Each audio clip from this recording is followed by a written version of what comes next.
A Casa Elefante contém conteúdo adulto. Se você não tem idade para peitar seu professor num duelo, não ouça esse episódio. Olá, sejam bem-vindos à Casa Elefante. Puxa uma cadeira, pede um café e vem discutir a obra de J.K. Rowling capítulo a capítulo com a gente. Hoje, o 28º capítulo de Harry Potter e o Enigma do Príncipe, A Fuga do Príncipe.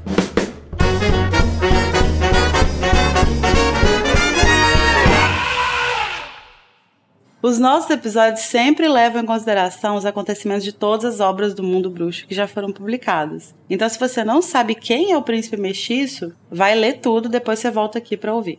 Eu sou a Larissa Andrioli e ainda tô meio paralisada de choque porque eu acabei de ver o Daniel Filho pegar a Carol Lima pelo cangote. Meu Gente, Deus, o que tá acontecendo aqui? O que é que eu te fiz? Amiga, tem certeza que não era um sonho? Tal qual um cachorrinho, né? É, foi desse jeito, né? Pelo meu couro. E hoje a gente vai falar sobre perdas dolorosas, identidades reveladas e horcruxes falsas. Do Shopee. Horcrux da Shopee. Mas, Carol, conta pra gente como que os ouvintes podem encontrar a gente nas redes sociais. Em todas elas, vocês podem nos encontrar como @acasaelefante. Somos coerentes desse jeito. E pra conversar com a gente, vocês podem entrar no grupo do Telegram ou no servidor do Discord, mas os feedbacks só vão ser computados pra quem mandar ou pelo Telegram, com a hashtag feedback, ou pelo e-mail, que é o acasaelefante@animagos.com.br, tá? Arrasou. E não se esqueçam que os feedbacks que vocês mandarem agora, eles vão pro último Metendo a Colher desse livro, né? O Metendo a Colher que vai encerrar a nossa temporada 6. É a última oportunidade do livro 6. É a última oportunidade. E, filho, além disso, os ouvintes também podem apoiar a gente, né? Como que funciona isso? Gente, se você quiser apoiar a gente de uma maneira financeira, vocês podem dar apoios a partir de R$2 por mês. O que é uma coisinha muito assim... Gente, R$2 baratinho. Acessível. Você pode... Acessíveis, fadas acessíveis. Vocês podem ser nossos patrões acessíveis. Mas também, se você não puder ou não quiser apoiar financeiramente, você pode fazer da maneira old school, desde que a internet é internet. Você pode divulgar a gente para todas as pessoas, mandar o link. Copia o link do Spotify, manda para aquele seu amigo que adora o Snape, ou para aquele amigo que detesta o Snape, para ele brigar com a Larissa, e é isso. Ou ser convertido, né? Como tem sido o histórico desse podcast. Gata. Minha taxa de conversão cada dia mais alta. 100% desumilde. Entre para a seita. Mas então agora, gente, a gente vai pra parte favorita do episódio pros nossos ouvintes, que é o nosso duelo de resumos, né? Nesse momento a gente vai colocar os dois participantes frente a frente pra tentar resumir em até 30 segundos o capítulo da semana. E quem ganhar tem o direito de escolher por onde começar a discussão desse episódio. Filho, você quer par ou ímpar? Eu quero ímpar. Então, filho ímpar, Carol par. Vamos jogar o dado. E deu 5, deu ímpar. Então, filho, você pode escolher se você vai começar ou deixar a Carol iniciar. Vou ser bonzinho com a Carol, vou começar. apesar de que eu não sei o que eu vou falar. Tô literalmente sendo bonzinho mesmo. Aprenda com os seus erros, Carol. Amigo, pior que eu acho que eu ia querer começar, porque eu também não sei o que eu vou falar, mas dois tipos de pessoa, né? Bom, mas então vamos ver, né, como é que vai ser isso aí. Daniel, filho, você vai tentar fazer um resumo de 30 segundos do capítulo A Fuga do Príncipe em 3, 2, 1, vai. Logo após o Dumbledore cair da torre, o Harry percebe que ele consegue se mover, o efeito do Dumbledore passou, os comensais começam a fugir de lá, o Harry segue, ele passa por uma batalha que tá tendo em Hogwarts, enquanto persegue toda essa galera, vê os amigos dele lutando, vê gente morta, ele segue o Snape e o Draco que estão fugindo até a casa do Hagrid, onde ele embate com o Snape, descobre que o Snape é o príncipe mestiço, a casa do Hagrid pega fogo, o Snape foge... E eles voltam. Muito bom, muito bom. Então agora vamos ver se a Carol consegue te desbancar. A Carol não consegue. Lacra, amiga. Essa Barbie é resumeira. Essa Barbie é sucinta. É sucinta. Então, Carol Lima, você agora vai tentar fazer um resumo de até 30 segundos do capítulo A Fuga do Príncipe. Em 3, 2, 1, vai. Harry descobre que agora a única coisa que estava segurando ele era o choque. Ele começa a correr desembestado atrás do Severus Snape. Encontra todo mundo se degladiando em Hogwarts. O teto caiu, tem uns corpos no chão. Ele salva Gina de um comensal que tava duelando com ela. É derrubado pelo Greyback. Aí ele sai descendo, o pessoal da Lufa-Lufa tá todo perdido. Descem pelos jardins, ele fica muito louco, gritando com o Snape. Eles vão brigar, mas ele não consegue esconder o que ele vai fazer. É isso. Amigo, você tava indo muito bem. Só que você se perdeu na descrição das coisas que estão acontecendo no castelo. Ninguém se importa. É porque são muitas coisas acontecendo. Ela entrou e ficou perdida. São muitas coisas, mas não precisa, amiga. Não precisava. I care a lot. Então tudo bem. Mas... É isso, Carol. Alguém tem que se importar com aqueles alunos, né? É verdade. É esse desvio, essa fuga ao tema configura em uma vitória para o filho hoje. Parabéns, filho. O seu resumo foi muito bom. Obrigado. Very good. Harry não acredita que Dumbledore morreu, mas se recupera a tempo de perseguir Snape. Passando pelo castelo, ele vê membros da Ordem e colegas lutando contra os comensais, além de um cenário de destruição. Nos terrenos, alguns comensais lutam contra Hagrid e colocam fogo em sua cabana, onde Canino está preso. Harry confronta Snape, que se revela como o príncipe mestiço, e perde o controle ao ser chamado de covarde. Quando os comensais conseguem fugir, Harry conta a Hagrid o que aconteceu, mas ele não acredita até ver o corpo de Dumbledore. Harry recupera o medalhão que ele e o diretor haviam encontrado na caverna, mas vê que não se trata de um Horcrux, e sim um medalhão qualquer, dentro do qual está um bilhete assinado por um nome misterioso, e ele entende que tudo o que haviam feito foi em vão. Porque a importância não era o fim, entendeu? Era a viagem em si. O que importa são os amigos que a gente faz no caminho. O Harry literalmente perdendo amigos, coitado. Nesse caso o que importa são os amigos que a gente perde. Que perdemos, E no bilhete estava escrito, é verdade esse bilhete. No bilhete estava escrito, estou casando, mas o grande amor da minha vida é você. Exato. Que ódio. Rabiscado no verso, no cantinho. Mas então, filho, por onde você gostaria de iniciar a nossa conversa? Eu vou puxar uma parte ali do começo onde os comensais estão fugindo. E aí, é claro que na hora da muvuca a gente não sabe o que fazer, né? Eu não sei o quão planejado... Será que o plano deles, dos comensais, estava realmente traçado para o que vem depois que o Dumbledore cai? Porque... eles começaram a fugir e parecia que estavam meio desembestados, né? Aí porque eles nunca tinham chegado nessa parte. Então, né? O que fazer depois? Parece que não sabemos. Vamos descobrir na hora. Aí, durante a leitura, a gente percebe, assim, que eles não voltam por onde vieram. Não passam de volta a entrada pra sala precisa, não voltam pelo armário pra ir pra Borgenburgs. Eles vão andando pelo castelo. Inclusive, parece que cada um pra um lado, apesar de todos estarem indo pra saída pra poder aparatar, né? Mas eles têm uma grande dispersão, assim. E aí eu fico pensando que talvez uma galera tava fugindo pra continuar lutando, porque tinha ainda... O Coro ainda tava comendo lá embaixo por causa da armada de Dumbledore, né? Assim, eu acho que eles tinham planejado, sim, a volta pelo mesmo caminho que eles vieram. É porque a gente não sabe, na real, o que aconteceu, né, com a sala precisa. Porque quando o Harry vê eles correndo, ele menciona, assim, né, que provavelmente a Ordem já tinha fechado essa passagem, né? O que me faz pensar é que se poderia ser fechada, por que essa providência não foi tomada? Por motivos de plot, mas enfim. Por que não bloquearam a porta antes? Sendo que o Harry tava lá dizendo que o Draco conseguiu, né? E o Dumbledore, tipo, sabia o que ia acontecer. Mas enfim, eu achei meio displicente dele expor as outras pessoas do castelo ao que poderia acontecer, sabe? Que foi uma coisa que a gente conversou, né, nesse episódio. Sim, porque, tipo, ele sabia que ia morrer, mas ele meio que cagou pro resto, porque ele sabia que ele ia morrer, sabe?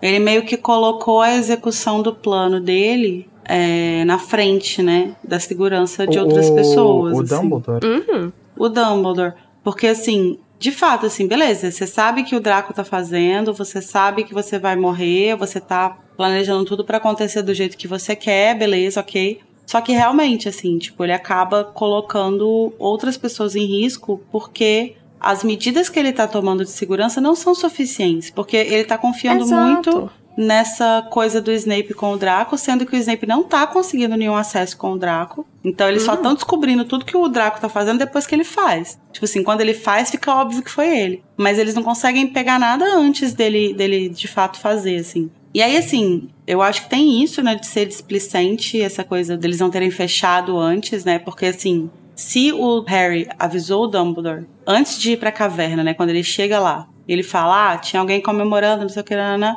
Se o Dumbledore tivesse, naquele momento ali que o Harry sai pra pegar a capa da invisibilidade, avisado a Ordem pra fechar aquela passagem, nada disso teria acontecido. Exato. Né? Talvez, no máximo, assim, um duelo dentro da sala precisa, sabe? Tipo assim... Então... entrem na sala precisa e fiquem aguardando eles. Realmente tem uma parte da história que a gente não sabe, assim, que... É que eu acho que a narração não tava interessada em desviar, né? Talvez nem fosse bom desviar a atenção pra falar esses detalhes, assim. Então, tipo, com certeza o Dumbledore não avisou. Só que eu acho que de alguma maneira a galera descobriu, sabe? E aí eu fico pensando, como que eles descobriram por onde eles entraram? Por onde os comensais entraram? Isso eu acho mais fácil, porque o Harry passou o ano todinho falando da sala precisa, sabe? Então Rony e Hermione, com certeza... Sim. Pode ser. Foi a primeira coisa que eles passou. viram os comensais, né? Eles podem ter falado, bom... O Harry tava certo. O que, inclusive, o Harry tem um histórico de... Eu fico muito assim, nossa, gente, o Harry é muito colocado em descrença, né? Porque ele não é tão inocente assim de... Tipo, as coisas que... As suspeitas dele, ele é um bom detetive, eu diria. É porque então, o pessoal focou no tesão reprimido que ele tava com o Malfoy, entendeu? Esqueceram do resto. Mas, tipo, eu acho que, em geral, o Harry tende a se provar enquanto suspeito. Enquanto um detetive mesmo. Sim. Enquanto as suas suspeitas estarem corretas, sabe? Eu acho que uma coisa que acontece nesse livro, que acho que a gente já comentou em algum outro capítulo, especificamente sobre a figura do Snape, mas aí acho que nesse caso se aplica também ao Draco, é que por muitos livros o Snape ele é colocado como o grande suspeito do Harry. Você é sempre convidado a desconfiar do Snape, até que você finalmente confia nele, né? Sim. E a partir do momento que você passa a confiar nele, mesmo que você não goste dele, mas tipo assim, esse tanto de gente vouching, né? Tipo, não, o Dumbledore que ele confia nele, então eu confio nele. Nesse livro mesmo, ele tem uma discussão com o Lupin sobre o Snape, né? Isso faz com que você meio que comece a questionar o Harry. De tipo assim, ele estava errado em todos esses livros. Então, por que ele estaria certo agora? É mais uma coisa da cabeça dele. Isso acontece com o Draco também.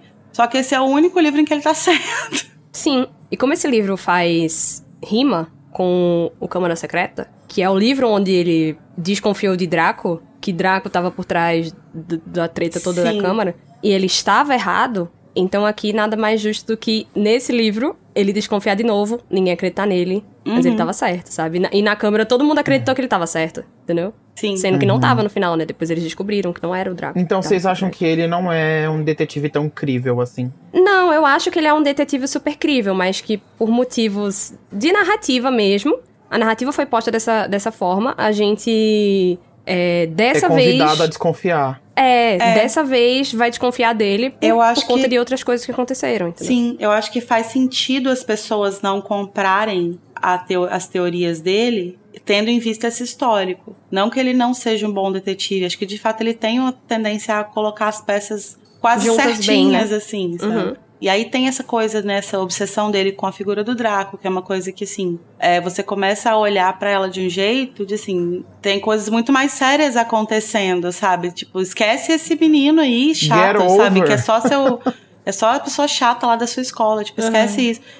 Supera essa coisa que você tem com esse seu professor que você não gosta e que não gosta de você, sabe? Então, assim, você meio que tende a ignorar as suspeitas que, nesse caso, são verdadeiras dele, porque ele já bateu muito nessa tecla. E da outra vez... a gente já tá meio descansa militante, né? Exatamente. acaba parecendo que agora é uma implicância de herança da infância, sendo que ele não é mais Exatamente. uma criança, né? Não, agora parece que é implicância mesmo, que é implicância e não que é uma coisa séria, sabe? E aí, ao mesmo tempo, essas suspeitas do Harry, elas têm essa carga. E a gente tem também uma carga oposta, que é da Hermione, que é, tipo, colocada como uma voz da razão, né? Uma pessoa que, tipo, compreende as coisas de um jeito mais racional que o Harry e tal. Que ela talvez conseguisse deixar essa emoção de lado. E ela tá o tempo inteiro falando com o Harry, tipo assim, esquece isso, tipo, não tem nada a ver. Precisa esquecer essa obsessão. Então a gente é confrontado com essas duas perspectivas, e a da Hermione parece muito mais crível pelo histórico dela, e a do Harry parece pouco crível pelo histórico dele. Sim, coitado. O Pob... Tadinho. Durante essa hora, eu até tinha parado pra pensar assim, uma coisa do tipo...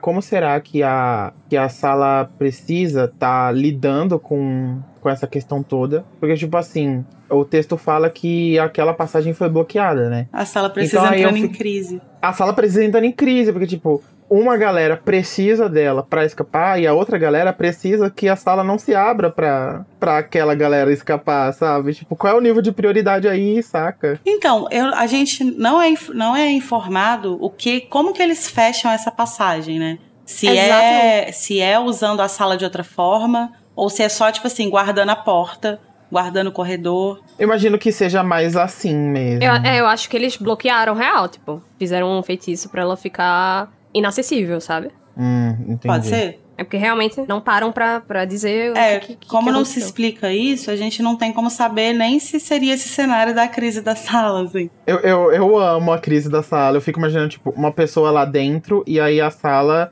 impedida de abrir porque aquela pessoa precisa que a sala esteja selada naquele momento. Já eu imagino de outro jeito. Já imagino que eles fizeram algum tipo de barreira que, tipo, mesmo que a sala apareça a portinha lá dela com o que alguém precisaria, ninguém conseguia entrar porque tem uma barreira mágica ali, entendeu? Tipo, parede invisível de videogame. Pode ser, acho que faz sentido também. Interrompemos nossa programação para um reclame comercial. Conselhos do Conselho Nacional de Legilimência. Há quem diga que a legilimência é uma prática invasiva e traumática, mas seguindo essas recomendações, você pode matar sua curiosidade e saber a verdade sem um piscar de olhos. Mantenha o contato visual prolongado. Ao olhar nos olhos do seu sujeito, arregalado e profundamente, você mostra o quanto tem uma conexão humana e especial com ele. Isso ajuda a evitar linhas cruzadas e acabar acidentalmente ouvindo as fofocas e feitiços dos transeuntes ao redor. Vai por mim, você só vai querer saber o que as pessoas têm na cabeça até o momento que entrar em uma rede social trouxa.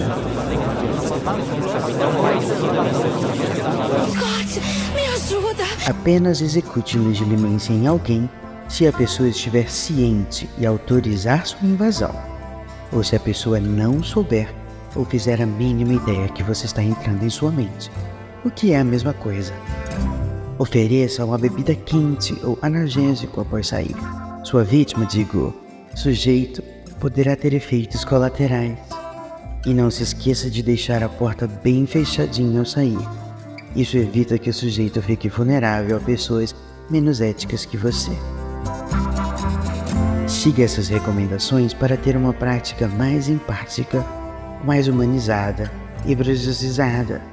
O Conselho adverte que legilimência pode causar remorso, culpa, danos emocionais significativos, má interpretação, acusações injustas, conclusões precipitadas, revelações embaraçosas, dependência, prejudicar a capacidade de uma pessoa de desenvolver habilidade de comunicação e empatia. Retornamos agora à nossa programação normal.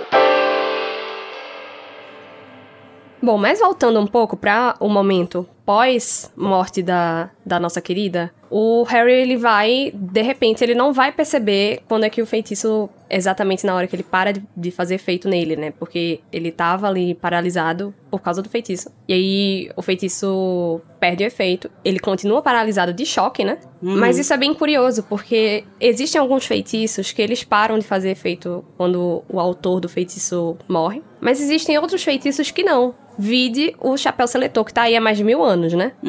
E eu acho isso muito curioso, assim, qual é o critério de escolha, né? Do que permanece e do que não permanece. Eu tenho a sensação de que a gente teve essa discussão em algum momento, especificamente do chapéu, né? Mas eu não sei também qual seria o critério, assim, mas eu acho que faz sentido pensar que, assim, um feitiço lançado em outra pessoa perderia o efeito quando a pessoa que lançou morreu. E um feitiço mais complexo, que talvez seja ele mesmo pensado como algo duradouro, sabe? E que seja num objeto, alguma coisa assim. Porque eu acho que o chapéu seletor é meio que uma transfiguração que ele faz ali, né? Não, Sim. não creio. Ele não vai transformar o chapéu, ele vai atribuir outras características que o chapéu não tinha. Ele vai antropomorfizar o chapéu. Ele vai antropomorfizar o chapéu, justamente. E trazendo uma coisa dos filmes para o completo dissabor do nosso editor, o Slug vai falar, né, do peixinho Francis. E no filme é uma coisa que quando a Lily morre, o peixinho vira de novo uma pétala, né? Que ela morreu e ele vai perceber que ela morreu nessa noite. E aí é uma coisa que eu penso que não seria o caso de magias que eram pra ficar e eles só, tipo, mudaram ali pra fazer sentido cinematográfico, pra ser bonito, né? pra ser triste. Pra ser triste. Eu acho que assim, eu acho que essa cena do filme é legal pra gente pensar, mas eu acho que ela não é um critério pra gente entender a lógica dos feitiços, porque os filmes estão cagando pra isso. Não, mas a gente pode pensar um exemplo, sabe? A gente pode pensar nesse exemplo pra tentar entender, né? Eu consigo imaginar claramente, assim, tendo essa pauta nas aulas, sabe? Sim, assim, nas aulas de transfiguração, especialmente. Porque se a magia é dividida e categorizada e tal, eu acho que dentro de cada categoria de magia deve ter essa subdivisão, sabe? De feitiços que são... que perduram efêmeros. e feitiços efêmeros. Exato. Perdurantes e efêmeros. Deve ser uma coisa, tipo, meio biologia da magia. Eu acho que é uma coisa muito mais acadêmica do que a gente pode estar pensando. Nossa, eu super ia querer estudar isso. Meu Deus, eu não sou também, nerd, né, cara? É a minha cara. Ai, amiga, obrigada por me conhecer tão bem.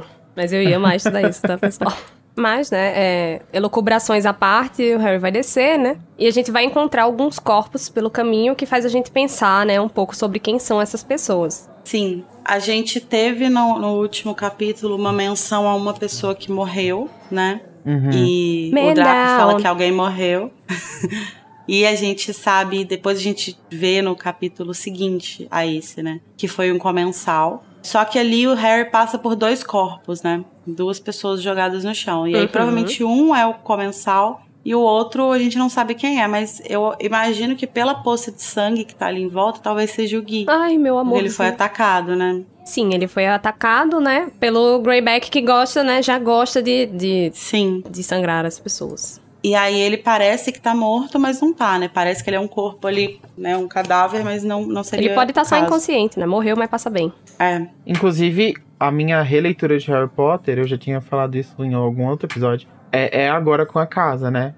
De outras vezes eu não tinha feito releituras, assim, principalmente dos livros mais perto do final. Os primeiros eu acho que eu consegui já reler mais vezes. Eles são mais curtinhos e, enfim. E aí, é claro que o filme fica muito mais fresco. E aí, então, é muito pesado você perceber que nessa parte já tem esse tipo de coisa, sabe? Tipo, já tá tendo assassinatos. A história já tá pesada a esse ponto no Enigma do Príncipe. Se você pensar, desde do Cálice de Fogo, todo fim de livro morre uma pessoa, pelo menos uma. No Cálice morreu Cedrico, né? No livro passado morreu Sirius, nesse livro morre o Dumbledore. E aí agora, não contente com isso, já tá começando a aparecer morte de coadjuvante, assim, tipo, civis. Entre aspas. Eu acho que o que pesa esse livro nesse quesito é que essas outras mortes que a gente vê, apesar, assim, da morte do Cedrico ser uma morte bem chocante... Chocante, Acho que mais chocante até que a do Sirius, porque a do Sirius é meio que uma dúvida ali. Tipo assim, apesar do choque pelo personagem, né? É uma coisa meio duvidosa ali. Tipo, ele morreu, ele passou pra outro lugar, onde que ele tá? A do Cedrico é mais concreta, né? A do Cedrico é mais concreta e tal. E é muito chocante por ser, né, um adolescente, enfim. Mas eu acho que o passo além que esse livro aqui dá... é de ser uma coisa muito mais gráfica. Não, tem sangue no chão.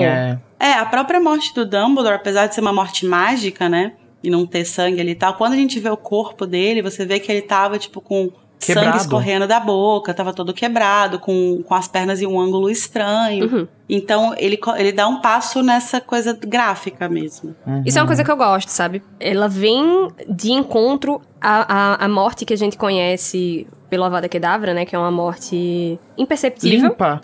É, uma morte limpa, uma morte limpa, estéril. exatamente. É uma morte estéril que você não sabe por quê, do que aquela pessoa morreu. E aí a gente vai pegar essa pessoa, a figura paterna do nosso herói, vai matar ele, sim, com um feitiço, só que a gente vai profanar o cadáver dele de uma forma que Nossa, ele sim. vai ficar todo ensanguentado, ele vai ficar todo quebrado. Ele precisa ser aquela cena chocante pro Harry perceber a gravidade do que tá acontecendo ali, entendeu? Sim. Então ele precisa ter aquela visão daquela figura paterna dele, né? Pra botar as coisas pra frente. Esse livro, ele dá um passo decisivo em direção à guerra, né? Com certeza. Em que, assim, não importa se é uma guerra mágica, se é uma guerra em que as pessoas estão lutando com feitiços, e aí provavelmente muitas das mortes vão ser essa morte limpa, entre aspas, do Avada, né? No fim das contas, são mortes, e isso acaba gerando... Consequências. Assim, independente do tipo de morte, né? Eu acho que ele joga essa coisa muito mais pra realidade crua, assim, da guerra mesmo. E de certa forma, parecia até que esse tipo de consequência, como a gente acabou de falar, é verossímil demais. Então parece até que agora, vendo esse tipo de coisa acontecer, parece antes que a limpeza das mortes que vinham acontecendo era até de um jeito de poupar o leitor mais infantil, porque ainda não tava no momento, sabe? Não tava na hora, né? Não tava na hora. E aí agora é a morte mais como ela é mesmo, tipo, que apesar de um feitiço ser uma coisa limpa e sei lá, acabar com a sua alma, daí tu morre, mas várias coisas podem acontecer. Dumbledore caiu da torre e o corpo dele virou uma maçaroca, é isso. É feia, né? Sabe? Suja.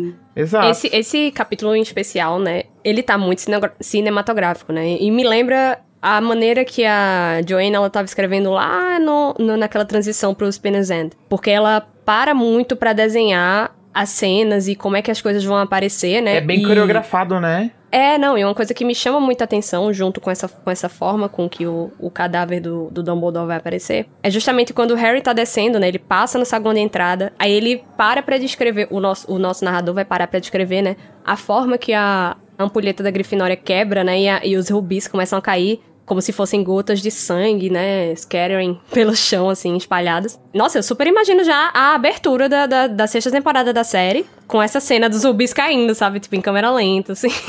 Pra quem estiver assistindo, descobrir depois o que caralho é aquilo, né? Tem uma cena de Relíquias da Morte, parte 1, que é uma das minhas cenas favoritas, assim, em toda a saga. Eu acho que ela descreve muito bem isso, assim. E, na verdade, ela nem é uma morte, né?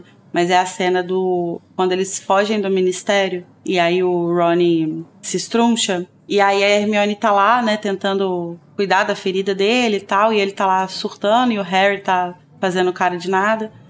E não, o Harry tá que ela fazendo os feitiços de proteção, amiga. A César o que é de César. Não, ele não tá. No filme, não. Ah, no filme não, realmente. E aí a Hermione levanta depois de estabilizar o Rony e ela começa a fazer os feitiços de proteção. E aí ela para a mão, assim, né, com a varinha e tal, e ela tá com a mão toda ensanguentada. Ela tá chorando. E essa cena, pra mim, ela é muito isso, assim, tipo, essa mistura da magia, da beleza da magia, ela tá se protegendo eles ali com essa coisa meio invisível, né, da magia. E ao mesmo tempo essa crueza da guerra mesmo, que ela tá com a mão ensanguentada, de acabar de cuidar do amigo dela ali e tal. É uma cena que é diferente dos livros, mas que eu acho muito bonita. Eu acho que ela reflete muito esse passo adulto, né? Esse passo pra essa fase adulta da saga, assim. E, enfim, e acho que combina muito com essa cena que você descreveu, né, Carol? Desse saguão destruído e as pessoas aterrorizadas e Rubi assim, pra é um lá, ambiente... Rubi pra cá. E é um ambiente que, assim, a gente associou tanto com a casa, com inocência, né? com casa, com acolhimento. E, de repente, essas pessoas estão ali aterrorizadas num lugar cheio de sangue, com medo de morrer, sem saber o que tá acontecendo também, né? É aquele espaço que era sagrado, assim, entre aspas, e ele foi, tipo, profanado. Maculado. Também. Tal qual o cadáver do Dumbledore. Porque nada pode continuar bom e inocente como era, né? A guerra chegou e é isso. E esse negócio do capítulo ser muito visual também, eu até... tipo, isso é puxar um pouco de sardinha, mas eu acho que dá pra... Eu consigo interpretar desse jeito assim, de ter até uma função narrativa, sabe? Porque eu sinto essa de que quando você tá com muita adrenalina, assim... Tipo, parece que tá tudo... Você consegue ver tudo, ao mesmo tempo que você não consegue ver nada, sabe? Então, tipo, você passa pelos lugares em um contexto que você tá calmo... E muita coisa você não pega, você não presta atenção, né? Passa despercebido. E quando você tá no caos, na adrenalina, apesar de você tá muito confuso e você tentar... Tipo, o Harry tava tentando manter a sua consciência só naquela tarefa que ele tinha, que era perseguir o Snape. Só que, ao mesmo tempo, parece que ele consegue enxergar todas um vislumbre de tudo que tá acontecendo à volta dele. Porque tem muita coisa acontecendo e tudo chama atenção. Ele e ao quer mesmo tempo nada chama, né? Tudo. Tipo... Tudo chama e nada chama. Ele quer prestar atenção em todas as coisas e ele não pode se dar esse luxo. Então a gente vê fragmentos de várias coisinhas acontecendo ao mesmo tempo e isso torna o capítulo muito dinâmico, assim. Muito visual mesmo. E assim, o Harry acabou de ver o Dumbledore morrer, né? Ele ainda tá meio que processando isso, meio sem acreditar, tanto que quando ele sai correndo, a narração fala algo tipo assim... ele precisava chegar até o Snape e chegar ao Dumbledore, porque ele tinha certeza que se juntasse os dois, tudo faria sentido. E de fato né? Se ele tivesse conseguido juntar os dois, as coisas teriam feito sentido. Mas enfim, ele tá ainda sob essa sombra, né, da morte do Dumbledore, ainda processando. E aí, nesse caminho, né, que ele vai correndo pelo castelo e vendo as coisas que estão acontecendo, reparando em uma coisa ali, em outra, uma coisa aqui, outra ali, ele tá o tempo inteiro marcado pela ideia de perder mais alguém. Então ele vê a Gina lutando contra um comensal, ele imediatamente vai lá e ataca o comensal para proteger ela. Aí ele tropeça em alguém, cai, vê o Neville estirado no chão, e aí, tipo, imediatamente ele vai ver se o Neville tá bem. E aí, quando ele ouve os comensais gritando com o Hagrid, ou fazendo alguma coisa com a cabana do Hagrid, ele só consegue pensar, o Hagrid também não. Então ele tá desesperado nessa coisa de assim, tipo, eu já perdi demais hoje, eu não posso perder mais nada. A única coisa que eu acho que ele tá disposto a perder aí é a própria vida, se ele conseguir matar o Snape nesse processo. Sim. Ai, pesou. Spoiler, não vai conseguir. Nem morrer, nem matar o Snape. Mas então, já que mencionamos ele, né? O dono da porra toda. O dono do livro de poções. A gente vai finalmente chegar no momento em que o Harry confronta o Snape, né? O Harry vai conseguir alcançar o Snape. Apesar dele ter uma mira péssima, ele não consegue fazer nada com o Snape. Mas ele consegue... Uma mira laser com esse povo. Aí, já que ele não consegue acertar com a varinha, ele vai começar a acertar com palavras, né? Amo. E aí uma coisa que eu acho interessante de pensar é que, assim, no filme, eles mudaram a dinâmica da cena da morte do Dumbledore, né? Eles colocaram o Snape chegando lá, vendo o Harry, falando pra ele ficar em silêncio e tal. Então, assim, no filme, o Snape sabe, não faz o menor sentido. O Snape sabe que o Harry tá ali. No livro, isso não acontece. O Harry tá o tempo inteiro embaixo da capa da invisibilidade. Então, o Snape chega lá, faz o que ele tem que fazer, mata o Dumbledore e vai embora. E ele não sabe que o Harry viu isso até esse momento, porque nesse momento que ele olha pra trás e vê o Harry tentando atacar ele, eu acho que aí ele encaixa as peças, né? E fala, bom, por que outro motivo ele estaria me atacando? Tudo bem que ele não gosta de mim, mas ele não ia ser me atacando. Aproveitou, né? Aproveitou o ensejo. Ele pensando assim, é sério, Potter, agora? Uma hora dessas. Então, assim, aqui acho que cai a ficha dele, que eu não sei se é uma coisa necessariamente ruim, porque, de qualquer forma, ele iria se afastar da ordem, né, depois de matar o Dumbledore. Mas talvez ter uma testemunha de que foi ele que matou o Dumbledore, né, e uma testemunha como o Harry, que, enfim, é uma voz de autoridade, né, na ordem, eu não sei até que ponto isso acaba validando ainda mais essa posição dele de traidor, assim, é importante manter isso, né. Acaba que vai beneficiá-lo, de certa forma. Mas é uma coisa que não estava prevista no plano, provavelmente, né? Acho que não fazia parte da coisa. Até porque, assim, era mais seguro mesmo que o Harry ficasse sabendo só depois, né? Ou até nem ficasse sabendo. Sim. Mas, tipo, numa altura que ele não pudesse fazer nada contra o Snape. Que nem ele vai fazer aqui, ele vai ficar sabendo na hora e vai tentar matá-lo, sendo que é importante que o Snape continue lá. Sim. Agora, assim, já que você puxou a cena do filme, essa é uma cena que eu odeio tanto, mas eu odeio tanto porque o Harry nunca ficaria lá, sabe? Jamais, assim. Não, tipo, ele poderia até ficar no início, né? Tipo assim, beleza, eu vou ficar aqui quietinho. Mas quando ele visse a coisa pegando fogo, ele fala, não, meu filho, o que é isso? Não tem o feitiço também no filme, né? O Harry no filme só não tem o feitiço. Paradinho. E ele só tá parado lá por conta do feitiço, porque ele fica tentando se debater. E também, assim, a única coisa que faz eu pensar que colocaram o Snape fazendo shield pro Harry naquele momento assim... Tipo, na única vez que o Harry vai confiar nele, né? Ele vai matar o Dumbledore. É a quebra de expectativa, assim. Porque o Snape, ele não é tão trabalhado no filme quanto nos livros, né? Ele é meio coadjuvantezinho, né? Nos filmes, assim, se parar pra pensar. E aí, eu acho que, principalmente pelo fato de não ter tido tanto essa trama da desconfiança eterna que o Harry tem sobre o Snape, tudo é culpa do Snape, tudo é culpa do Draco. Aí, dessa vez, foi tipo assim, o Snape apareceu, aí tipo, ele vai dar um jeito, ele vai botar ordem no barraco. Daí é ele que quebra tudo, no caso. Acho que foi a intenção do filme, mas mesmo assim, acho que não é uma coisa tão relevante, sabe, pra se colocar. Mas dentro desse contexto aí, onde o Harry encurrala o Snape e tudo mais, é nessa hora que vem o meu Avada, já tô adiantando aqui, que eu fico pistola, porque é nessa hora que os comensais que estão fugindo ali com eles passam e tacam fogo na casa do Hagrid, com o canino dentro, sabe, assim. Luísa Mel. Incluo os tronquilhos. Não, amiga. Os tronquilhos. Os tronquilhos viraram incenso. Porque, assim, o canino me parte o coração, ele tá ali, mas a gente sabe que ele é salvo. Mas os tronquilhos, amigo... Foram de incenso.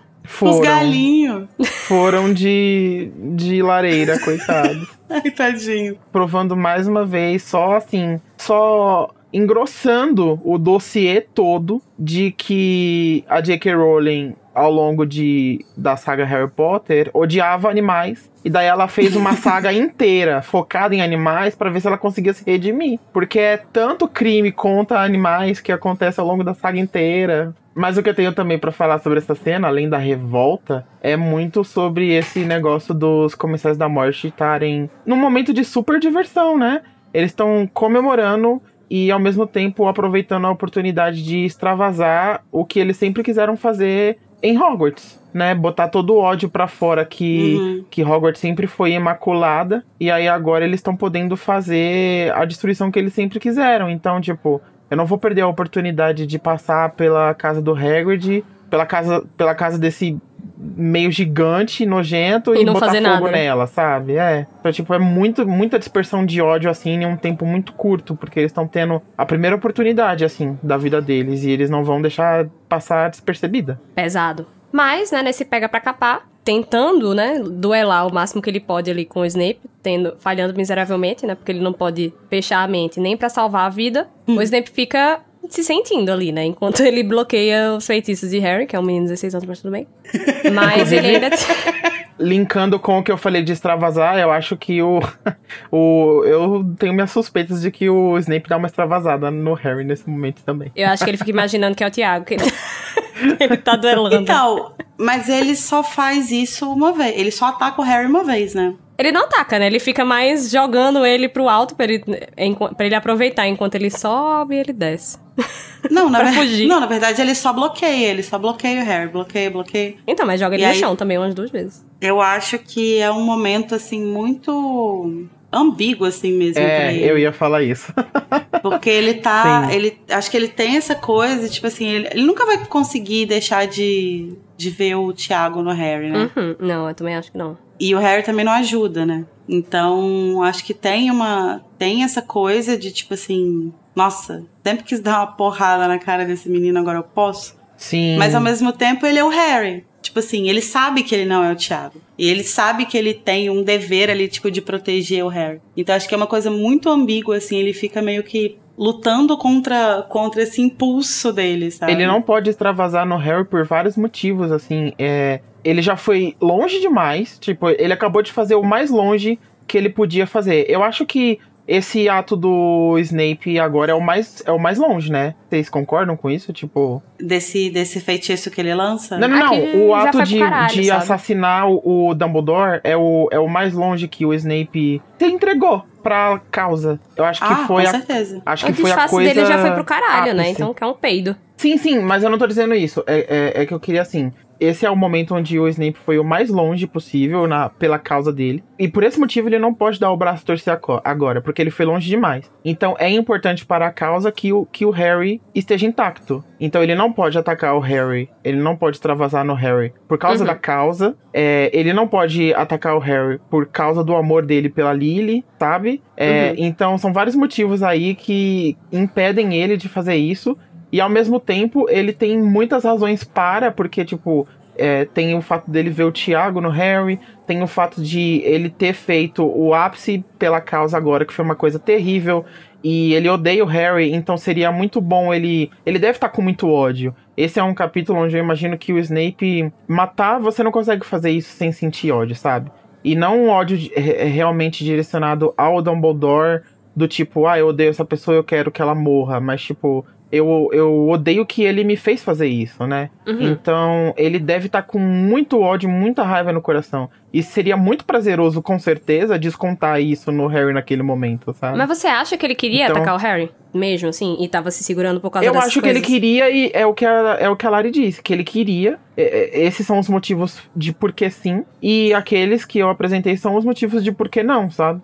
Ao mesmo tempo que sim, ele não vai fazer isso, assim. Então, tipo, ele... Sim. A vida do Snape sempre sendo muito podada, né? Eu acho que assim, a gente falou muito sobre isso no capítulo da morte do Dumbledore também, que é sobre quando ele vai matar o Dumbledore, ele tá com... A narração descreve que ele tinha repugnância e ódio gravado no rosto. E aí a gente conversou muito sobre isso, assim, né? Tipo, que ódio é esse, né? E eu acho que é muito ódio do que o Dumbledore tá fazendo ele fazer. Por mais que ele goste do Dumbledore e respeite o Dumbledore e tenha uma relação meio daddy issues ali com o Dumbledore, ele odeia o que ele tem que fazer e ele... É justamente pelo respeito que ele odeia ter que fazer isso. Porque se ele não se importasse, seria fácil. Sim, exatamente. E eu acho que o Harry representa muito isso também. Porque nada disso estaria acontecendo se não fosse pela existência do Harry. Né? E assim, é lógico que não faz o menor sentido ele direcionar o ódio ao Harry, porque o Harry não tem culpa de nada. Mas no fim das contas... Ele tem mais culpa que o Harry, no caso. Mas assim, no fim das contas, eu acho que ele enxerga um pouco desse jeito, sabe? Mesmo que ele tente segurar e tente não agir sobre isso, agir nesse sentimento, né? E tente olhar mais, por mais que ele não goste do Harry, ele tente olhar mais pra ele como, apesar de qualquer coisa, ele precisa ser protegido porque ele é uma peça importante. Ele também não consegue tirar esse sentimento de que o Harry é culpado por muitas coisas, assim, sabe? Eu não acho que ele culpe mais o Harry do que ele culpa a si mesmo, mas eu acho que ele não consegue olhar pro Harry e não culpar pelo menos um pouco, sabe? Então, eu acho que isso que você falou, filho, de que, assim, ele acabou de fazer algo que foi o mais longe, né? Ele acabou de chegar mais longe no comprometimento dele com a causa, assim. O Harry, ele acabou de passar por isso, ele tá ainda nem processando o que ele fez, eu acho, porque acho que ele ainda tá ali na adrenalina, né? Tipo, agora tem que tirar esse moleque daqui e tal. E aí ele ser confrontado pelo Harry nesse momento é muito confuso pra ele também. Porque o ódio que ele tava direcionando lá pra matar o Dumbledore, agora ele vai jogar no Harry. E se a gente parar pra pensar, ele teve muito autocontrole, né? Muito autocontrole. Eu não sei se eu acho que ele queria atacar o Harry naquele momento. Eu acho que ele tá mais lidando com esse menino irritante e tenho que fazer alguma coisa, que é não deixar ele me machucar, do que ele tá, estou com ódio dessa criança, se eu pudesse eu mataria, sabe? Eu acho que ele tá mais assim, eu tenho que salvar esse outro aqui e voltar e fazer o que eu tenho que fazer, já que meu disfarce caralho, né? Disfarce entre aspas, mas agora ele se comprometeu, né, 100%. E aí tem essa outra coisa aqui que eu tenho que lidar, que esse menino me alcançou e vai tentar me matar agora. Eu tenho que não matar ele, mas eu tenho que não... mas eu não posso deixar ele se machucar também. Eu não acho que ele queira machucar o Harry nessa hora. Eu acho que ele só tá, tipo, eu estou cansada, sabe? Eu também não acho que ele queria matar, não. Mas é Não, nem que... machucar, assim, eu acho. Eu não acho que ele queria nem machucar. Eu só acho que Não, ele eu tava não lidando acho que ele ali. queria machucar. Eu acho que, tipo assim, existe um sentimento dele ali em relação ao Harry que nesse momento se mistura com tudo isso que você falou, assim, de tipo, eu preciso proteger ele não pode se machucar, mas eu também não posso machucar, porque senão eu fiz essa porra toda à toa, Pra toa, sabe? é, Tipo assim, sim. se a filho da puta me mata, pra que adiantou eu matar o Dumbledore? Dentro da circunstância, eu quero dizer que dentro dessa situação, seria muito fácil para o Snape perder o controle com o Harry, porque o Harry tem esse histórico de ficar no pé dele enchendo o saco. Desde sempre, né? Desde Sim. sempre, e daí, tipo, é o autocontrole que eu falei e a Lari também. Pra ele perder as estrebeiras e dar uma surra no Harry, porque ele tá correndo atrás dele nesse momento em específico, que ele tá muito fragilizado, seria 1-2. Então, assim, provavelmente se ele tivesse dado uma surra no Harry, mesmo que não tivesse matado, seria mais um arrependimento pra conta dele. Mas, né, Exato, eu acho isso também. chega de arrependimentos, ele se controla. Até porque não seria... o Harry, ele não é um oponente justo, por assim dizer. Nem em questão de magia, nem em questão de mente, nem em questão de nada. Ele não consegue nem fazer os Harry não é ataques nada. dele. Ele não consegue nem fazer os ataques dele, que ele não consegue fechar a mente dele. Ele tá provavelmente gritando com a mente o que é que ele vai Sim. fazer. Por isso que o Snape escuta a 20 metros de distância. Não, tanto que o Snape ele Tira uma o onda, ele reizinho, tira uma né? onda real. Ninguém mais, ninguém menos do que o nosso próprio Paulo Freire, nesse momento, Dando aula. ele resolve o quê? Dar uma aula, entendeu? Uhum. E assim, é muito doido como que o Snape, eu acho isso uma coisa muito foda desse personagem, que é como que ele consegue usar situações de estresse ou situações que, assim, aparentemente não tem nada a ver com nada, pra acabar ensinando coisas pro Harry, né? Às vezes de forma proposital, às vezes de forma... De forma arrogante, talvez porque ele interpreta que o Harry é ignorante demais. Mas né? Não tá errado. Não tá errado. Tanto que ele não vai Mas aprender. Às vezes também de forma meio sem querer, assim, como é o caso do Clube de Duelos, né? Que o Snape acaba ensinando pro Harry feitiço que ele vai usar até o final da vida dele. Mas nesse momento aqui, tipo, ele tá nessa situação e ainda assim ele vai dar uma lição, né? Tipo assim, você não vai conseguir fazer nada. Ele é um pai, né? Ele é um pai para o pai, Harry. Snape um pai pro Harry novamente, de novo. Não, mas assim, é porque isso seria uma coisa que se fosse qualquer outra pessoa que o Harry respeita e falando pra ele em outra situação, ele encararia como uma coisa a ser absorvida, né? Sim, com Tipo certeza. assim, você não vai ter sucesso contra o Voldemort enquanto você não aprender a fechar sua mente e usar feitiços não verbais. Ele pra você tá um passo à frente. Ele tá realmente falando uma coisa válida, né? Sim, mas uma coisa também que eu acho legal que rola nessa cena é que em determinado momento um outro comensal lança um crúcio no Harry, né? E assim, o Snape para a maldição, ele, tipo, suspende o efeito dela e briga com o comensal e fala: o Potter é do Lorde das Trevas. E assim, em momento nenhum, o Voldemort falou que não podia brincar com o Harry. Foi só uma desculpinha Entendeu? pra ele, né, não deixar o... Ele usa essa desculpa justamente porque, assim, acho que essa coisa conflituosa dele, assim, acho que ele deve ter tido muitos sonhos em que ele torturava o Harry Com na certeza. vida dele. Mas ele jamais colocaria isso em prática Sim. dessa forma, né? Ele tem outras formas mais sutis Até porque, de torturar. afinal, ele, né, se afeiçoou um pouco ao menino, depois desse tempo todo. Ao porco próprio. Quem não se afeiçoaria a um mini porquinho? É verdade, um mini porquinho é de verdade. óculos. É verdade, o Baby porco, porquinho. O Harry Porco. O Wilbur. Não, eu concordo muito, Lari. E eu até gosto de acreditar que é aquilo que eu falei uns minutos antes também se encaixa aqui, que o Snape é um anti-herói, né?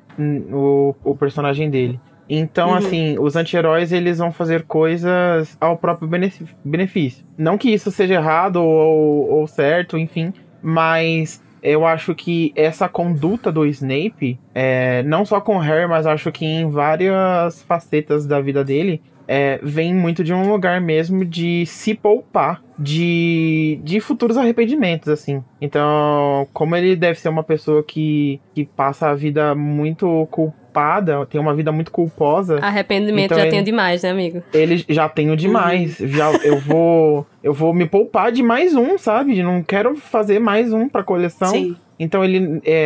não, crucio no garoto? Não, sabe? Acho que isso faz... É um jeito, talvez, inconsciente dele de se sentir mais humano, talvez, também. Sim. Né? Acho que tem a ver com o que você falou mais cedo, dessa coisa dele ter acabado de performar o ato mais comprometido dele e tal com a causa. E tem a ver também com uma coisa que a gente conversou em algum episódio aí pra trás e tal, que tem a ver com essa coisa do que é o arco de redenção do Snape, né?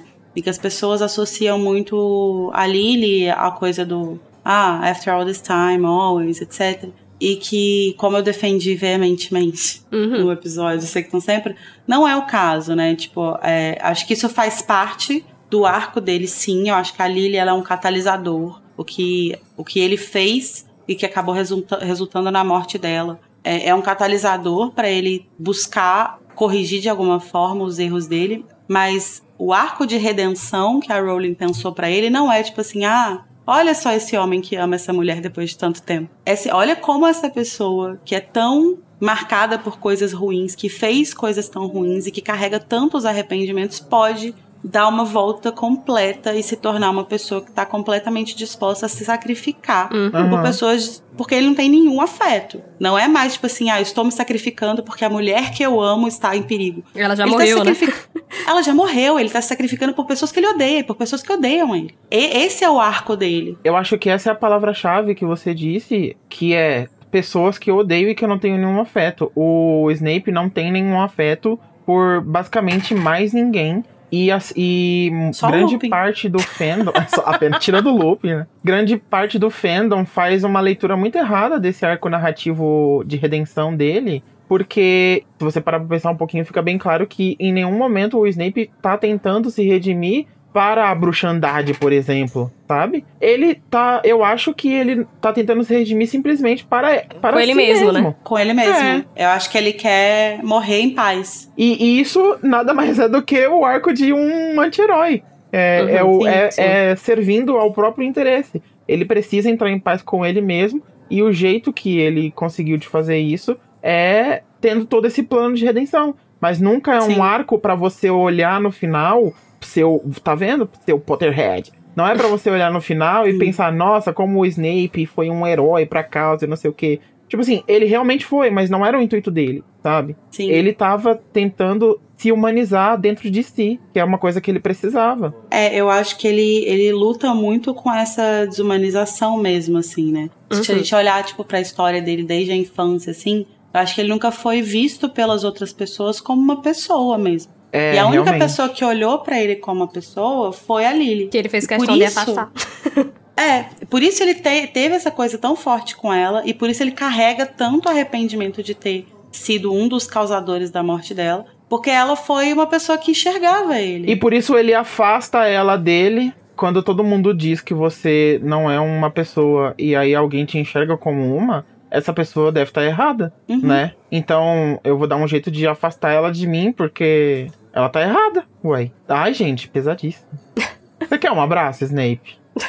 Eu daria muito. Ele ia me xingar e depois eu ia odiar ele, mas eu ia dar um abraço nele. Mas e acho que depois da Lily, a outra pessoa que olhou pra ele com uma certa humanização foi o Dumbledore. A Dumbledore.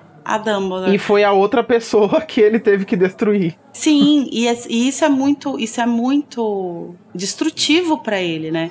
Porque a primeira pessoa ele matou porque ele tava do lado errado, porque ele tava seguindo as ideias erradas, ele tinha se juntado com as pessoas erradas, ele tava completamente equivocado. E a segunda pessoa ele tem que matar conscientemente, porque agora ele tá do lado certo, ele precisa fazer o lado certo, tipo, vencer. Então, assim, é muito...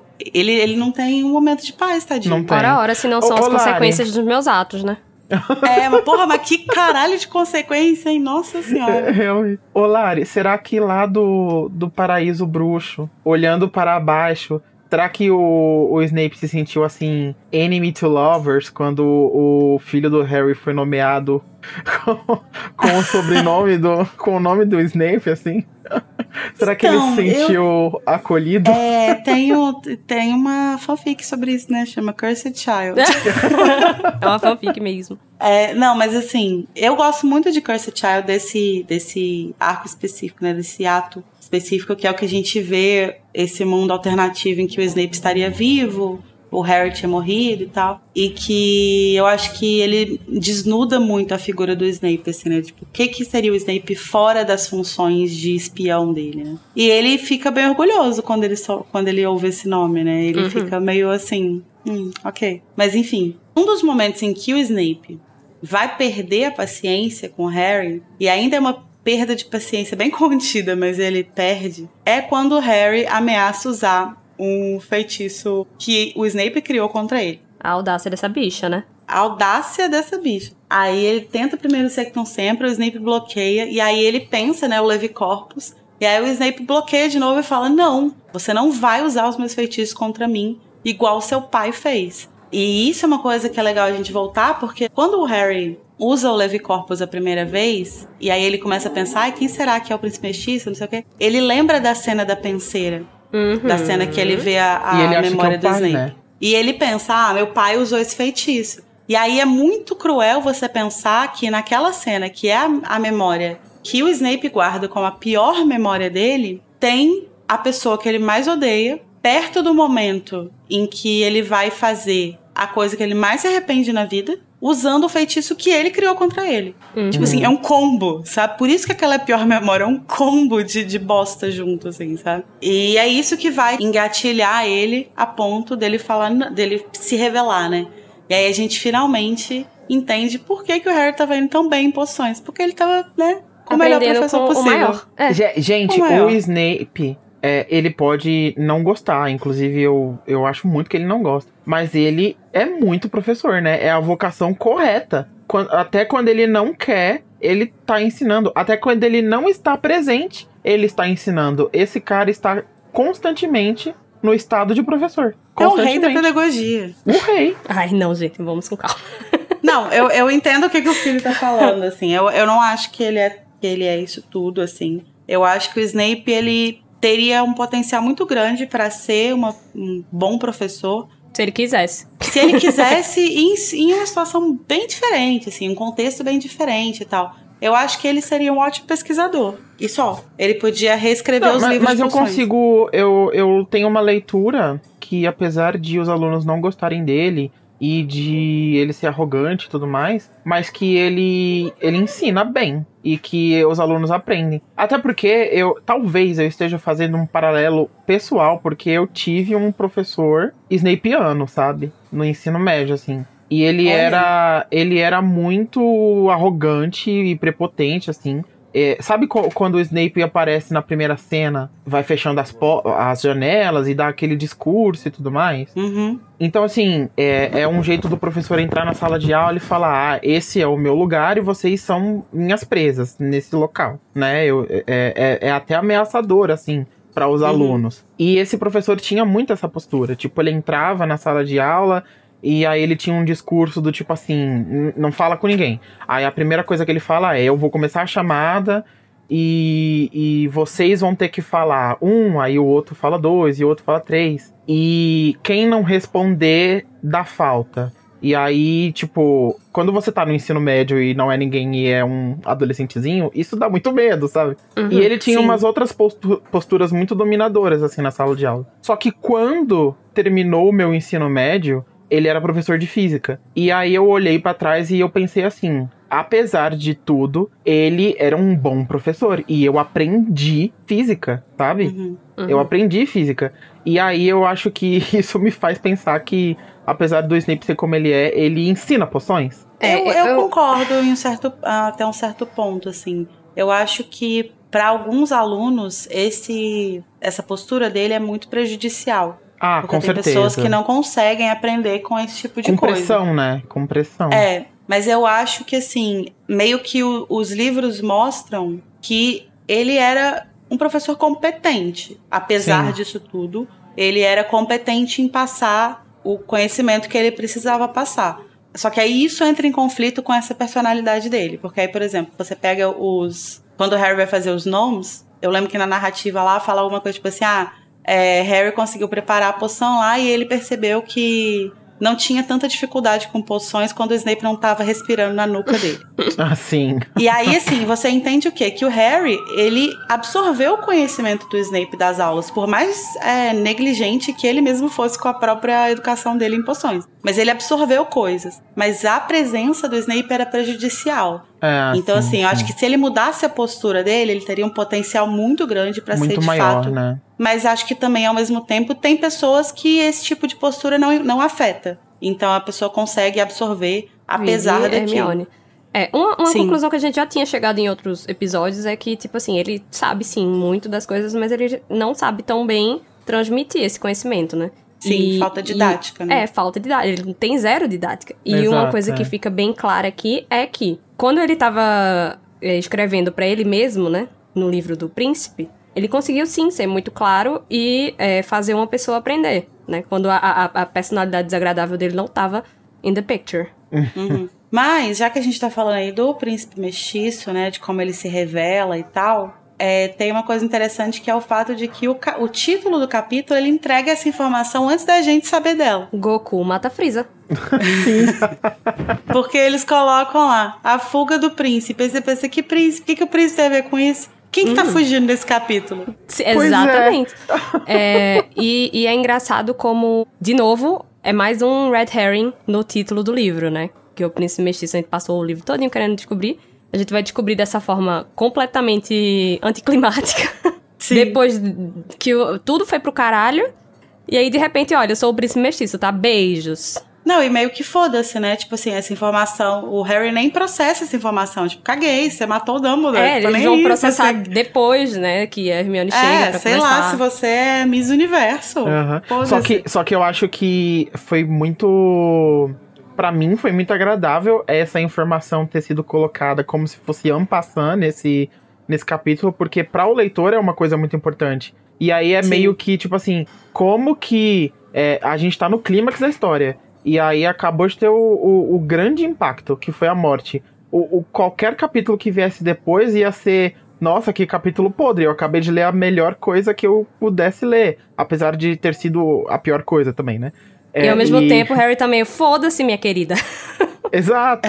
E aí, no próximo capítulo, ela joga mais essa bomba. Então, é bomba atrás de bomba. Porque, tipo, você tá lendo o capítulo, você não espera que vai vir isso. E, de repente, vem e é um baque, assim, pra quem tá lendo. Você até esqueceu, né, do que é desse mistério. Tipo, você nem tá mais se importando com isso e, de repente, vem essa revelação, assim. A pessoa também... Quem é essa xixa?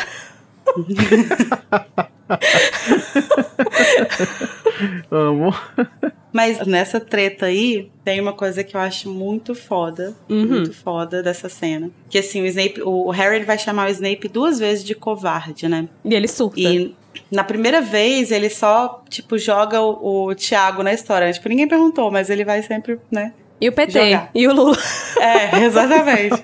Que ele fala, o seu pai só me atacava se fosse 4 contra 1. Você chama isso de quê? O que, assim, é um timing desnecessário? Não mentiu, mas não mentiu. Não mentiu. Esse foi o jeito do Snape de bater no Harry naquele momento, Lari. Exatamente, bateu com palavras. Com luva de pelica. Mas na segunda vez, o Harry vai associar a covardia do Snape ao Dumbledore. Então ele vai falar assim, me mate como você matou ele, seu covarde. E isso é o estopim pro É foda que ele realmente precisou de muita coragem pra matar o Dumbledore, né? Muita. Cara, pra mim, assim, eu acho que ele acabou de...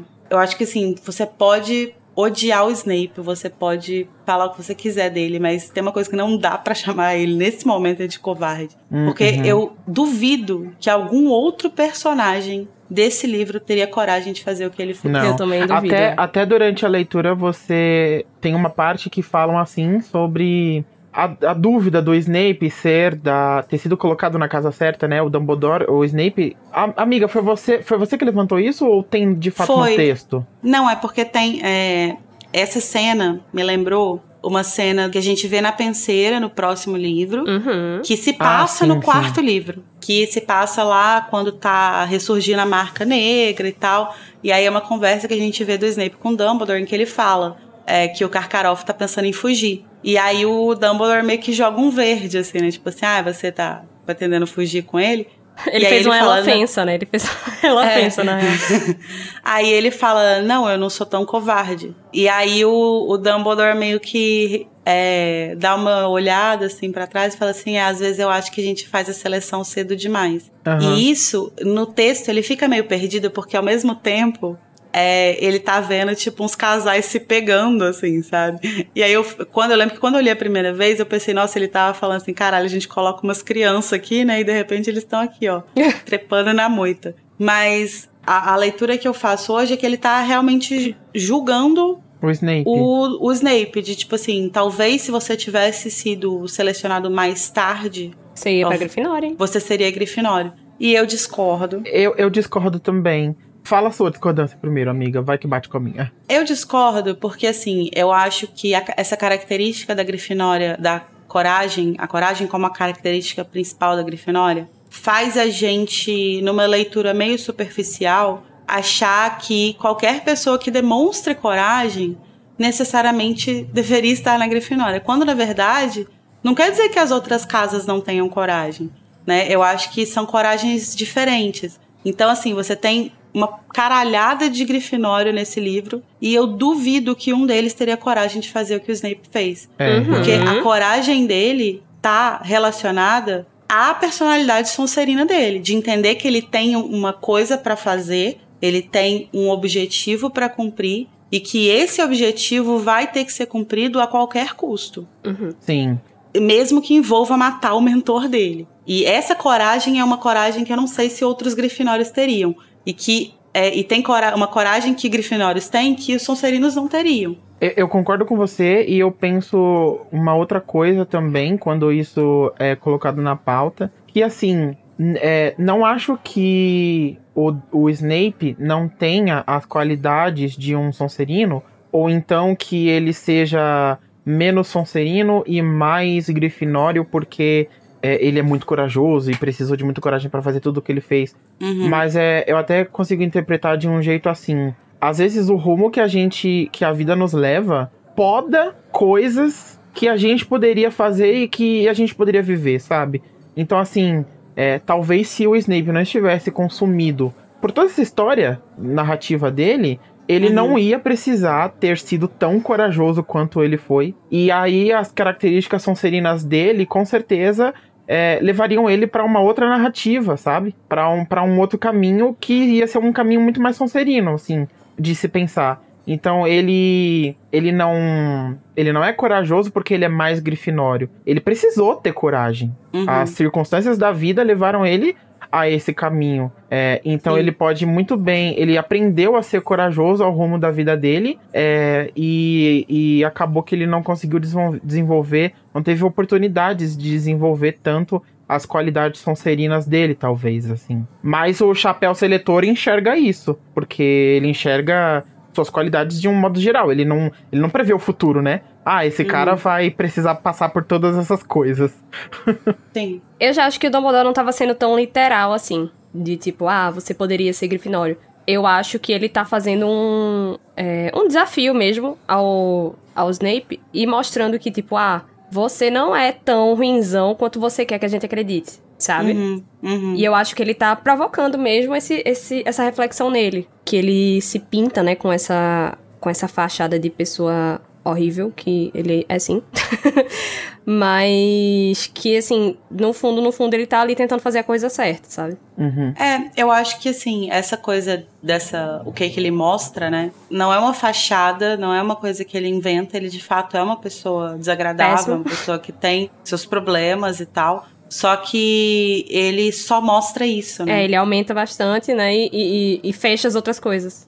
O lado bom dele, as coisas boas que ele faz em sigilo. E muitas delas porque precisam ser sigilosas, né? Porque ele faz parte do papel que ele tá cumprindo. Mas outras simplesmente porque ele não quer mostrar isso, né?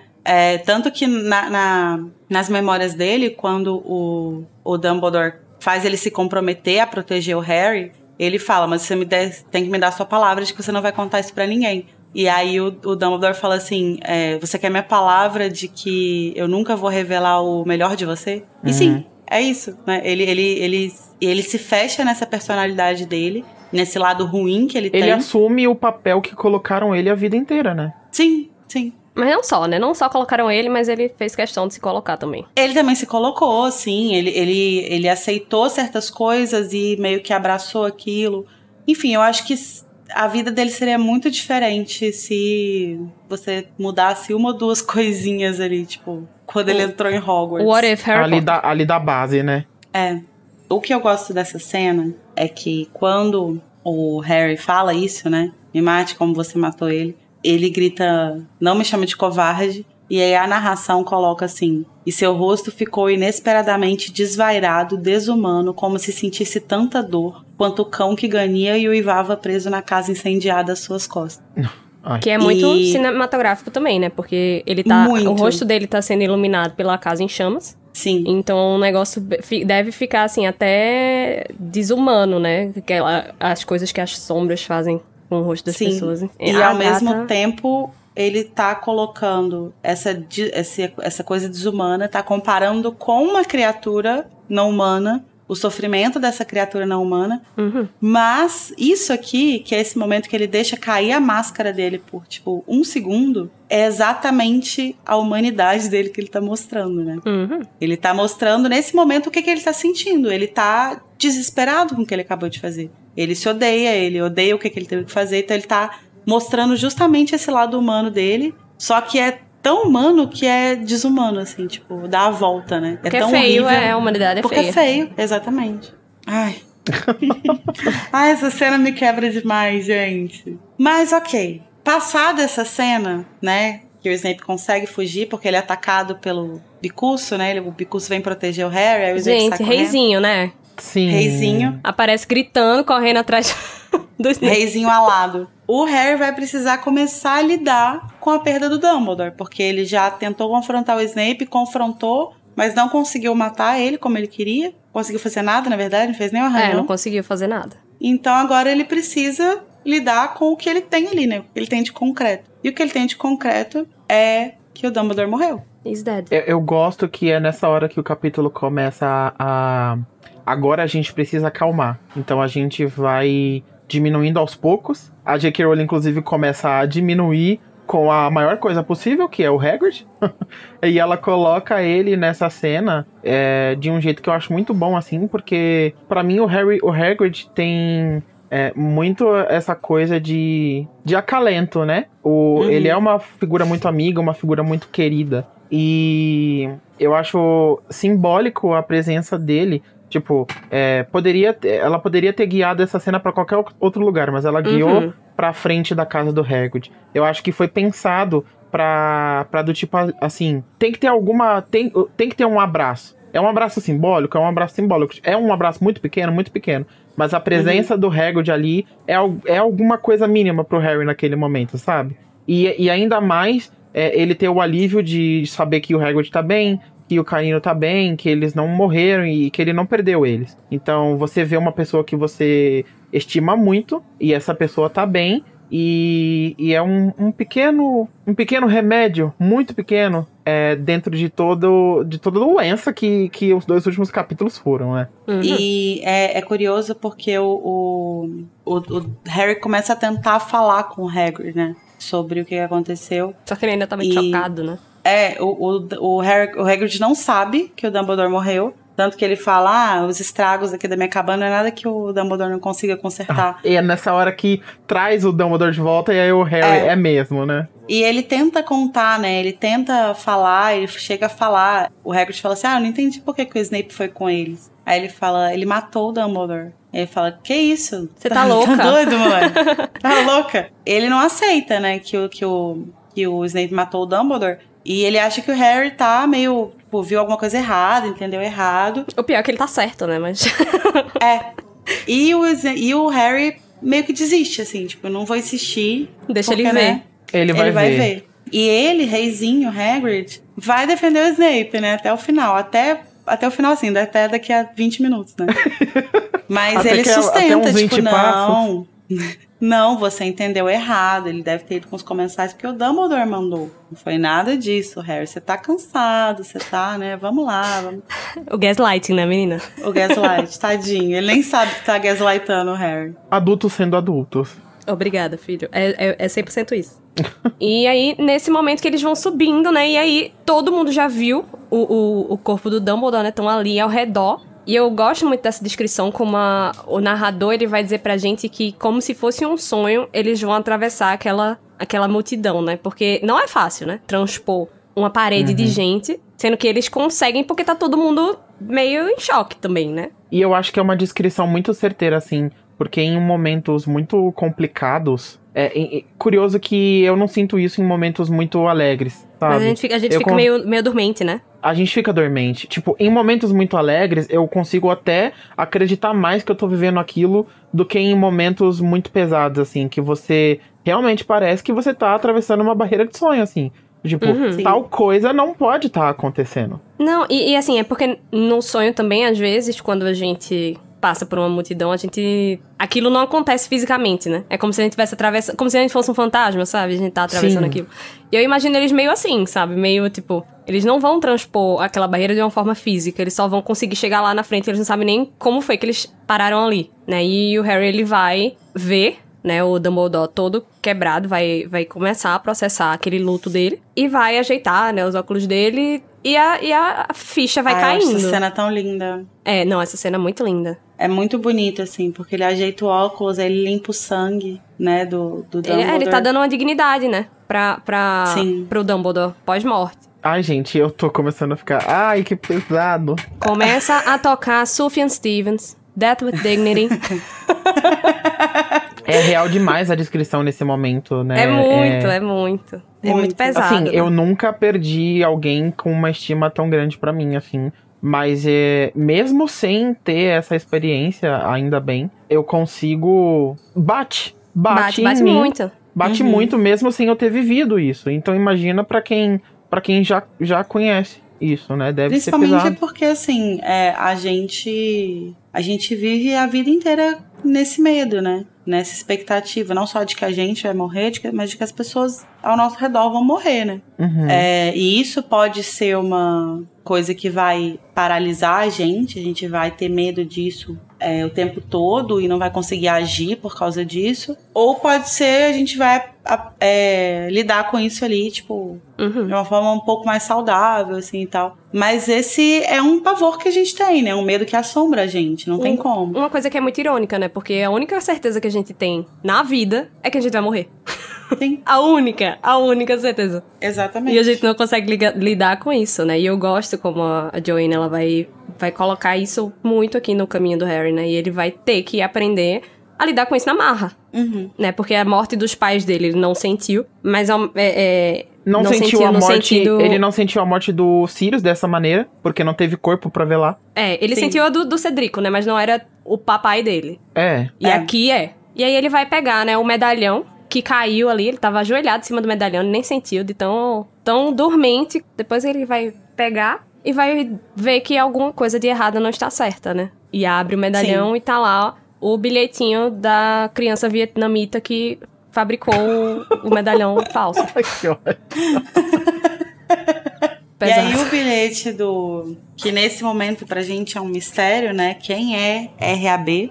E que a gente só vai descobrir no próximo livro, né? Quando o Harry estiver lá no Largo Grimmauld e ver o nome do Regulus gravado na porta do quarto dele, é um bilhete que vai falar que aquilo ali... The cake is a lie. Acho que isso é muito pesado, porque assim... Tudo isso foi pra nada. Tudo isso não serviu pra nada, assim. Então ele foi pra caverna com o Dumbledore sofreu, se enfraqueceu... Eles voltaram correndo, porque se eles não tivessem nem saído, eles não precisavam nem ter voltado. Se não tivesse saído, não tinha voltado, né? E aí, no fim das contas, assim, a gente sabe que o Dumbledore ia morrer de qualquer jeito, que aquilo ali fazia parte de um plano, de alguma forma e tal. Mas talvez ele não fosse morrer nessa noite, né? talvez ele não fosse morrer nessa noite. Mas assim, independente disso, o Harry não sabia que ele ia morrer em algum momento. Então, ele não consegue se livrar dessa sensação de que, no fim das contas, isso aqui fez com que o Dumbledore morresse, né? Deve passar até coisa na cabeça dele do tipo, minha culpa. Sim. Né? Sendo que não, né? Sendo não que podia fazer Não, nada. nada a ver. E essa do medalhão é o último baque, assim. Sim. Assim, não poupa. Os 2 últimos capítulos não poupam Nossa, não sofrimento. poupam nada, né? Não poupam nada. É uma Além de tudo, ainda tem esse último, assim, só pra arrematar, foi tudo em vão, tá? Mas calma que no próximo ainda tem o Gui e o lobisomem. É verdade. Mas essa parada do medalhão leva a uma pergunta que eu acho muito pertinente, que como hater do Regulus, né? Como hater oficial do Regulus, eu preciso perguntar, pra que essa bicha serviu? Pra mostrar nenhuma. Pra mostrar que as pessoas podem se arrepender também. O Snape já tava aí pra mostrar isso, amigo. Serem competentes no seu arrependimento. É verdade, tem que mostrar os dois lados. Tem que mostrar a pessoa que se arrepende sabe fazer e a que não sabe. É verdade. Serviu pra um plot do monstro. Serviu pro plot do monstro também. Mas de forma prática, o Regulus, ele não serviu pra porra nenhuma, ele só atrapalhou. Porque assim, ele foi lá, ele tirou o medalhão. Ele não destruiu o medalhão. Ele morreu. O monstro não destruiu o medalhão. O monstro escondeu o medalhão e aí depois o coisa roubou o medalhão. E aí, assim, a única coisa que serve isso aqui é realmente pro plot do monstro. Porque, na prática, nenhuma das ações dele teve uma consequência boa. Porque, assim... Mas eu sinto que esse plot do Regulus era pra ter sido maior. E foi cortado alguma coisa daí, sabia? Eu tenho muito só sentimento isso que faz sentido. No 7º livro. Porque, assim, eu fico puta, inclusive, porque quando você vai ler o bilhete, tem um momento que ele fala assim... enfrento a morte na esperança de que quando você encontrar um adversário à altura, terá se tornado outra vez mortal. Ô, seu filho da puta... Ele tinha mais 6. Por que você não foi... Não, por que esse caralho desse menino descobriu o Horcrux e não foi no Dumbledore? Entendeu? E adiantou todo o plot em 16 anos. Sabe? Não, ele só atrapalhou o processo do negócio. Não sei, foi pra porra nenhuma. Amiga. Ele, assim, ele se arrependeu. E, assim, a gente nem sabe até que ponto ele se arrependeu. E, assim, não, até que ponto o incômodo... Era mais um plot do tipo, eu quero acabar com o Voldemort do que... Mas eu não acho... porque sou bom. Eu não acho que ele se arrependeu e virou uma pessoa boa. Não. Eu acho que ele se arrependeu e queria acabar com a vida do cara que jogou ele ali, sabe? A questão do Regulus, pra mim, pelo menos a leitura que eu faço do personagem, pelas informações que a gente tem, né, é que o que a gente vê o Sirius falando do Regulus e depois o que a gente vê lá no quarto dele no Largo Grimmauld, a gente sabe que ele era um supremacista. E ele era o mais puro dos supremacistas, porque ele vinha de uma família sangue puro, foi criado naquela ideologia, defendia com unhas e dentes e se alistou ainda muito jovem e tal. Ok. O que eu acredito que tenha sido o incômodo dele com o Voldemort foi quando ele entendeu que o Voldemort não era uma pessoa de fato lutando pela supremacia. Ele estava usando essa causa pra ganhar poder. E aí, quando ele entendeu isso, ele ficou puto. Por quê? Porque ele queria a supremacia. Era isso que ele defendia. E aí ele viu que ele estava ajudando um mestiço que não estava defendendo de fato o que ele acreditava. Então, o que incomoda ele é que a missão do Voldemort era se tornar imortal e não garantir a supremacia dos bruxos. Eu concordo, 100%. Ele é totalmente o plot do bolsonarista arrependido. Mas não o bolsonarista arrependido porque entendeu que estava errado, não sei o que, né? É o bolsonarista arrependido que entendeu que o Bolsonaro não estava de fato defendendo os ideais dele, ele só queria roubar joia, só queria ganhar dinheiro, só queria dar cargo pra família. E aí, por isso que eu odeio esse menino. Na verdade, assim, eu não odeio o Regulus, tipo assim, ele tá lá, né, foda-se. Mas eu odeio esse endeusamento que tem dele, como se ele fosse o verdadeiro Sonserino arrependido. Pelo amor de Deus. Mas é a mesma coisa que o pessoal faz com o Slug. O Slug é o exemplo de Sonserino bom. Vai se fuder, porra. O cara ativamente promovendo fascismo na sala de aula, separando quem ele acha que vai dar pra alguma coisa e quem acha que não vai dar pra nada. Exatamente. Enfim, esse podcast é oficialmente contra Regulus E contra Sonserina. Aqueles. Do nada. Não, isto. Como assim? Então, lembrando aos ouvintes que vocês podem mandar os feedbacks para o nosso último Metendo a Colher dessa temporada. Ai, meu Deus, já. Que vai acontecer no dia 15 de outubro, porque depois só Na última temporada. Quando. Ai, meu Na Deus. última temporada, que eu não sei quando vai ser. Então agora vamos unir todos os sentimentos ruins que esse capítulo trouxe pra gente, tudo que ele fez a gente sentir mal, ficar puto, e vamos para o nosso momento Avada Kedavra.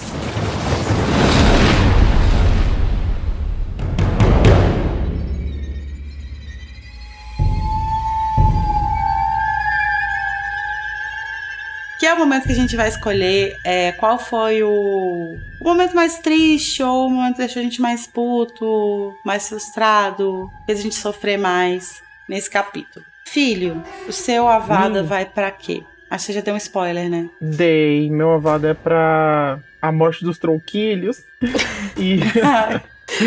e pra a casa do Hagrid pegando fogo com o canino preso lá dentro. Foi muito. Ai, é horrível mesmo. É horrível. E gratuito, né? Gratuitíssimo. Eu amo que Hagrid chama o comensal lá de maligno, é tudo. E você, Carol? Qual é o seu Avada? Ai, amiga, eu não tenho nem palavras. Eu acho que todo esse capítulo ele é tão carregado que eu não sei nem escolher, sabe? Eu acho que eu não vou escolher. Eu acho que eu não vou ter Avada pra esse capítulo. Só a morte do Dumbledore, que já aconteceu no último, mas... Não como uma coisa que eu acho ruim, mas uma coisa... que é tão bem escrita, uma coisa tão horrível, mas que é descrita de uma forma muito bem feita, sabe? Então vai ser uma Avada, sei lá, pra morte do Dumbledore, como ele ficou lá broken no chão. Mas não é uma coisa que eu ache ruim. É porque é triste. É triste, exato. É pesado, é pesado. Exatamente. E você, Lari? Ai, o meu Avada vai pra cena do Harry chamando o Snape de covarde, porque aquela cena me quebra demais. A ousadia, a petulância. Demais. Não, e não é uma Avada no Harry. É uma Avada nessa cena, assim, que é uma cena muito na Situ, triste, né, pra amiga? mim. Nessa Situ que essa criatura se encontra, tadinha. A descrição da cara dele, desumana, desvairada, é muito pesado. Mas agora vamos respirar fundo. Tentar, fazer uma meditação, tomar uma água. Fazer 3 anos de terapia. E vamos escolher o nosso Expecto Patronum.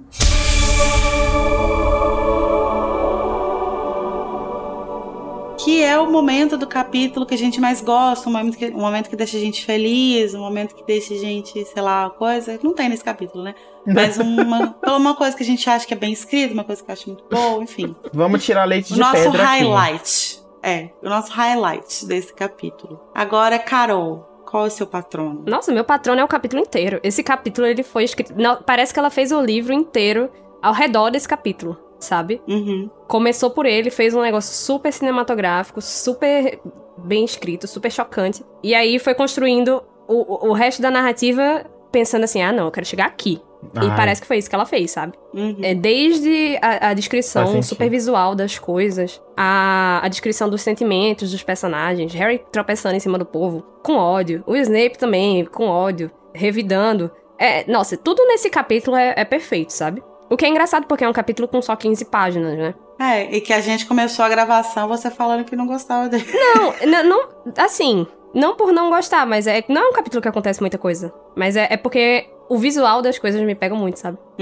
E aí, eu gosto muito de como ela fez isso. E o meu patrono é o capítulo inteiro, é isso. Arrasou. E você, filho? Então, o meu patrono é um pouquinho abstrato, mas ele é para a oportunidade muito boa de reler o capítulo e de enxergar coisas que são literalmente impossíveis de você absorver e de você pensar numa primeira leitura, porque o leitor é muito induzido a sentir justamente todos os sentimentos que o Harry tem durante a leitura desse capítulo. e outros pensamentos e indagações, e até o fato de a gente poder ter toda essa leitura do Snape hoje em dia só se dá com a releitura. Então, meu patrono vai pra Casa Elefante, pra que Casa promove Elefante. A releitura crítica da obra de J.K. Arrasou, Rowling. amigo. É um alto Arrasei, patrono. né? Amei. Amei. Pra Porque gente, pra nós três. se a gente amiga, não esse se patrono. amar, não é mesmo? Exato. O meu patrono vai pra Carol, Filho e Lari, que destrincharam esse capítulo Ai, obrigada, com minuciosidade. Ai, amei. Seria esse um patrono metalinguístico? É um metapatrono. Gente, o meu patrono vai pra mesma cena que eu dei o meu avô. Eu amo. Coerência Por quê? não é com a gente. Não, tem um motivo. Porque, assim, ela é uma cena que me destrói muito, por isso ela merece meu avado. Mas, ao mesmo tempo, ela é uma cena que é muito bem escrita. Acho que isso que a Carol falou, de que a Rowling parece que escreveu tudo pra culminar nesse capítulo. Né? Não culminar com a morte do Dumbledore, mas culminar com o pós, né? E aí, tudo que você consegue ver sobre o Snape e, ao mesmo tempo, não ver nesse 1 segundo que a máscara dele cai ali. E isso intriga muito, né? É muito intrigante você pensar por que ele reagiu dessa forma. E também porque, né, ele merece, tadinho. Se tem alguém que merece um patrono nesse momento, é ele. Tadinho, ele deve ter ficado 1 mês sem conseguir fazer um patrono. Coitado. Mas é isso. Arrasou, amiga. Obrigada.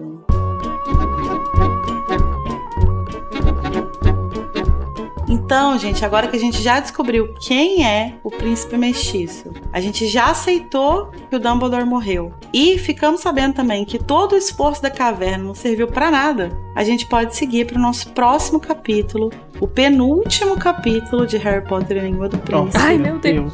O Lamento da Fênix. Tchau! Tchau, pessoal. Tchau.